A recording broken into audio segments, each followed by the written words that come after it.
Om, jadi nama saya Kalista Hana Endrian. Saya Kelina Sarali. Saya Eva Kristiani. Jadi hari ini kita mau wawancara Om sebagai orang yang berprofesi dan memiliki prestasi gitu Om. Nama saya Solo Simanjuntak, sarjana hukum.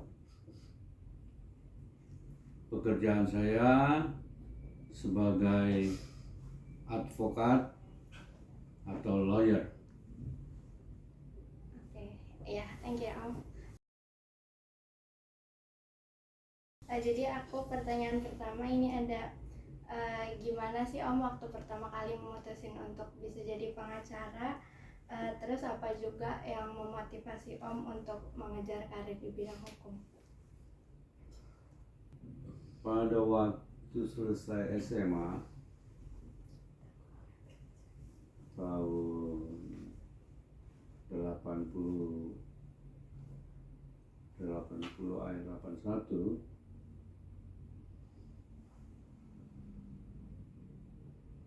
saya melihat bahwa jurusan hukum ini pada tahun itu sangat prospeknya sangat bagus.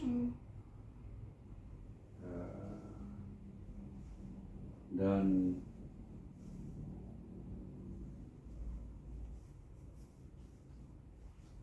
kalau kita benar-benar menjalankan tugas sebagai pengacara dan mempunyai pengetahuan yang baik tentang masalah hukum, untuk mencari pekerjaan itu tidak begitu susah. Oke Om. Itu yang mendasari saya dulu.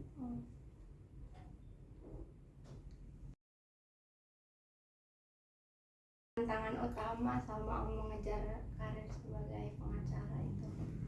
Dulu sebelum sebagai pengacara, sebagai pengacara, saya dulu sebelum pengacara, kita itu harus mengikuti PKPA. Apa itu Om PKPA? Itu semacam belajar kode etik tentang kepengacaraan.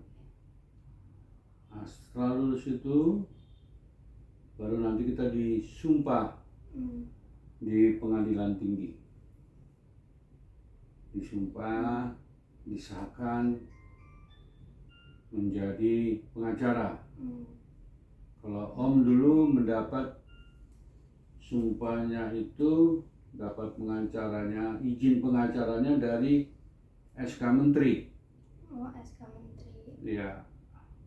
Kalau pengacara-pengacara yang sekarang ini banyak bukan dari ujiannya, bukan dari SK Kementerian, tapi dari bar asosiat masing-masing, seperti Peradi, Ikadin,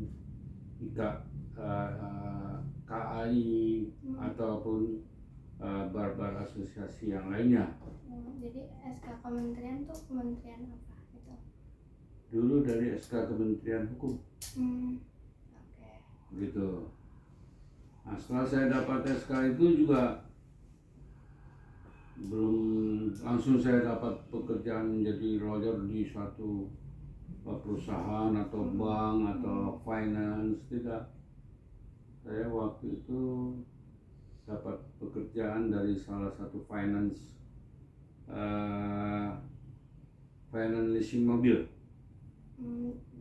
Jadi itu Om jadi pengacara di situ atau? Jadi pengacara plus sekalian juga menarik mobil-mobil yang macet, kredit macet. Oh. Nah, asal muasalnya begitu. Setelah beberapa lama kita tekunin di finance itu, akhirnya kita mulai menangani perkara-perkara perdata, kasus-kasus perkara pidana. Nah, dari situlah kita mulai beracara di pengadilan dan sudah bisa disebut sebagai pengacara. Oh, jadi baru disebut sebagai pengacara itu kalau dari pengadilan atau? Kalau sudah menangani beberapa kasus-kasus masalah pidana ataupun perdata. Kalau yang Om bilang di finance itu dia pidana atau perdata? Itu masalah perdata, masalah perjanjian perjanjian kredit mobil. Berarti perjanjian kredit itu termasuk ke perdata. Oh, oke. Ini pertanyaan terakhir dari aku. Ini gimana sih cara Om menyeimbangkan hukum yang dipelajari di sekolah sama kemampuan Om untuk menjadi pengacara? Nah, ini yang masalahnya. Kalau yang kita dapat di kampus kan hanya hukum, pelajaran hukum basicnya kan ilmunya dari kita belajar di kampus, ya kan, mengenai hukum-hukum untuk menentukan sesuatu persoalan hukum itu, masalah perdata atau pidana, memang kita sudah mempelajari, kan begitu. Jadi kalau nanti kita menangani di luar dari di pekerjaan kita mesti tahu ini kasus hukum perdata, pidana, atau masalah kepailitan, atau kasus hukum yang mana gitu loh, ya kan. Jadi ya kita harus jeli mengetahui persoalan daripada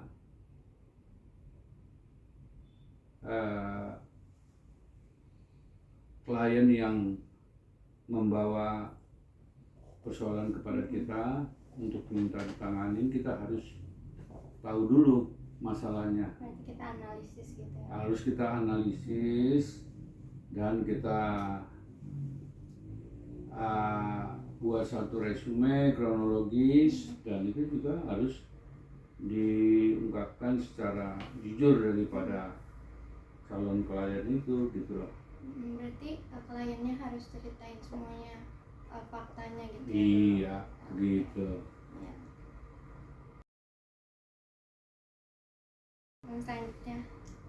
Selanjutnya pertanyaan dari saya, Om. Gimana sih cara Om nemuin keseimbangan antara kerja secara efisien terus ngejaga kesehatan Om sendiri selama menjalani karir sebagai pengacara? Kalau buat Om, pekerjaan tidak mengatur Om, tapi Om yang mengatur pekerjaan, yang memanage pekerjaan. Jadi ya bekerja jangan ngoyo lah. Kalau bisa ya kita atur waktunya yang benar, biar seimbang, sehingga kita juga bisa menjaga kesehatan kita, pikiran kita. Jadi kalau kita terlalu kerja keras, itu kan membuat kondisi kita juga tidak baik gitu. Jadi waktunya lebih produktif ya kalau kita Iya. bisa seimbangin pekerjaan.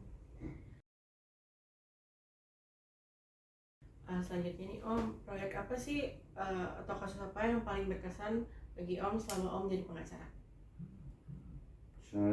Saya dulu sering nanganin masalah-masalah finance, masalah perbankan. Jadi mungkin yang saya sangat berkesan ya masalah-masalah mengenai kredit macet perumahan, eksekusi lelang, masalah-masalah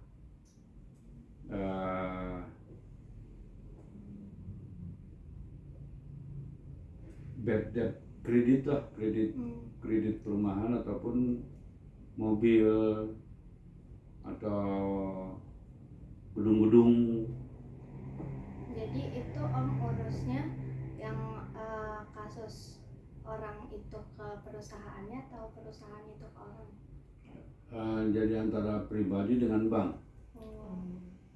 Jadi masalah umpamanya kamu mau beli rumah, tapi prosesnya melalui kredit KPR, kredit pemilikan rumah melalui bank.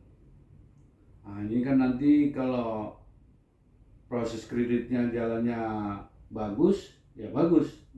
Tapi kalau macet, nah kalau macet ini nanti ada masalah yang harus kita tanganin gitu loh. Jadi macetnya itu yang urusan Om. Jadi nanti kita panggil, kita undang klarifikasi si pemilik, si krediturnya. Kita panggil, kita tanya kenapa macet, kenapa nggak bisa bayar, ya kan. Jadi kalau memang dia sudah nggak sanggup bayar ya, karena KPR itu dalam kredit perumahan itu diletakkan hak tanggungan. Jadi apabila sudah berapa kali kita tegur, kita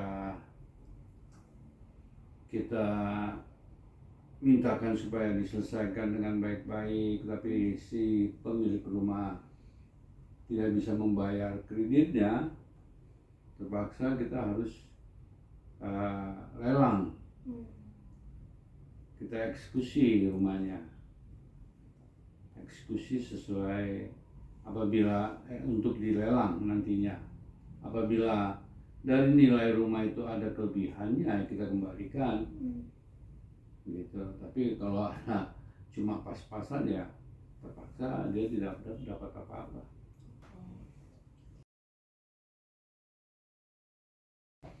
Oke, selanjutnya Om, gimana sih cara Om mempersiapkan diri ketika menghadapin ada seseorang gitu yang dia ternyata dia tiba-tiba kayak berubah sikap gitu.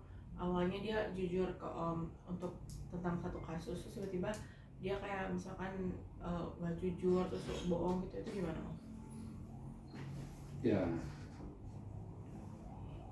kalau menghadapi hal-hal seperti itu, ya kita jauh-jauh hari harus antisipasi, ya kan. Sebelum dia menggunakan jasa kita, ya Om mesti tanya dulu, ini benar nggak kamu serius untuk proses kasus kamu ini mau kita tanganin? Jujur nggak kamu di dalam mengungkapkan semuanya, persoalan-persoalan yang kamu hadapi apa sih sebenarnya, ya kan?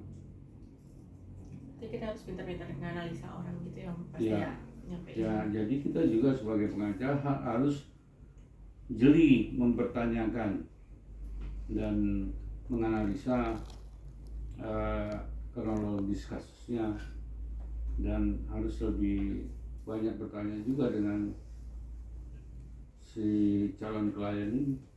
Berarti Om tuh bisa, kalau misalkan dia udah nggak jujur gitu, Om bisa selesain ini sama dia atau nggak bisa? Ya, kita akan selesaikan nanti. Kita akan katakan kamu ini ternyata nggak jujur. Oleh karena itu maka ya kamu cari pengacara lain lah gitu. Kalau istilah hukumnya ya kita putus surat kuasanya gitu.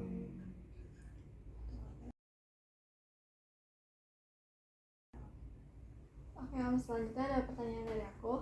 Om punya nggak sih mentor atau inspirasi dalam dunia hukum? Jadi itu mempengaruhi pilihan karir Om dalam memilih menjadi pengacara gitu.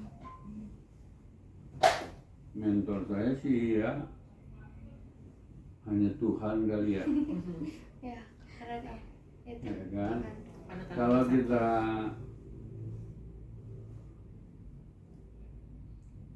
mengandalkan hanya mengagungkan seorang seperti Akang Buyung, ya bagus juga sih. Tapi kan yang mengatur semua kesuksesan kita kan bukan manusia. Kita harus ya bekerja yang benar aja, yang jujur aja di dalam profesi sebagai pengacara. Karena dalam profesi pengacara ini kan kita tahu sendiri bagaimana kalau kita di pengadilan hakim juga kita tahu bagaimana, jaksa juga kita tahu bagaimana, ya kan? Jadi ya yang terutama ya kita harus bekerja dengan jujur, jangan ada sogok menyogok atau apapun, karena memang itu tidak menutup terjadinya suap menyuap antara pengacara dengan hakim, dengan polisi, dengan jaksa. Jadi kalau kita tidak mau mendapat masalah ya kita harus bekerja dengan jujur dan transparan gitu. Oke. Berarti zaman sekarang itu termasuk banyak yang melakukan suap menyuap gitu ya? Atau Kalau menurut Om banyak, masih banyak. Jadi ya undang-undang aja bisa dirubah sama mereka yang punya kuasa, ya kan? kan yang hakimnya aja nggak adil gitu bisa? Bisa begitu, bisa begitu.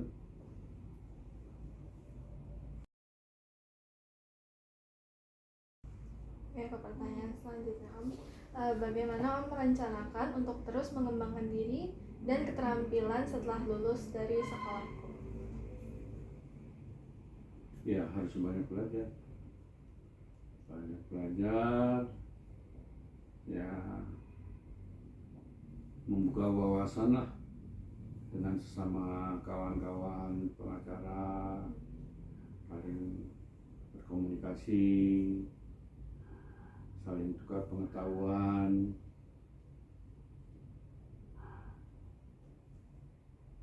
Apalagi itu. Berarti evaluasi dari kasus-kasus sebelumnya juga ditangani ya Om? Dan mengevaluasi kerja-kerja kinerja kita yang sudah kita tangani.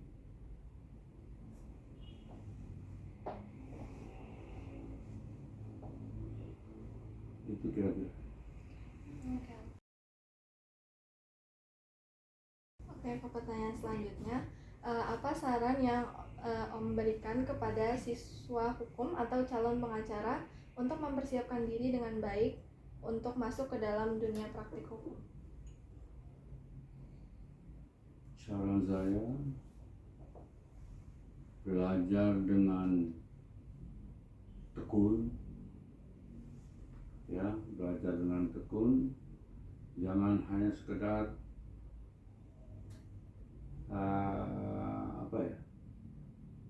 sekedar lulus gitu aja, tapi benar-benar menjadi juara lah, ya kan, sehingga kalau orang pintar itu dia harus sering belajar dan belajar dan belajar terus, ya kan.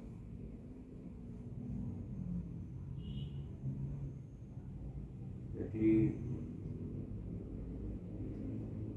kalau jadi pengacara juga harus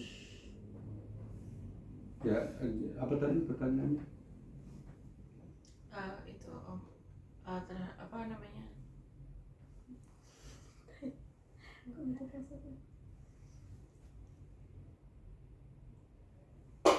Terakhir itu apa? Saran untuk mempersiapkan diri dengan baik untuk masuk ke dalam dunia praktik hukum. Ya,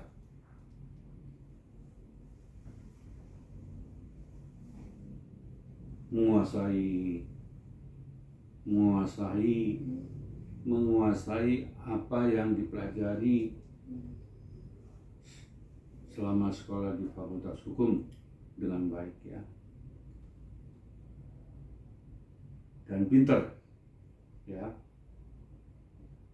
Itu udah termasuk bahasanya juga harus pintar, bahasa Inggrisnya, bahasa Belandanya juga Bahasa Belanda juga. ada, karena masih ada bahasa Belandanya juga hukum-hukum kita gitu. Yang kedua, mesti jujur di dalam menjalankan tugasnya. Nanti kalau dia menjadi pengacara harus jujur, harus punya etika dan moral lah ya, dan jangan melakukan suap menyuap di dalam menjalankan tugasnya sebagai pengacara. Kira-kira begitu. Oke Om, itu aja pertanyaan kita. Itu aja. Ya, Iya. terima kasih ya Om. Makasih Om. Om. Oke, yang baik. Maaf atas kekurangan kita. Makasih udah ngeluangin waktu buat kita wawancara ya Om. Iya. Ya,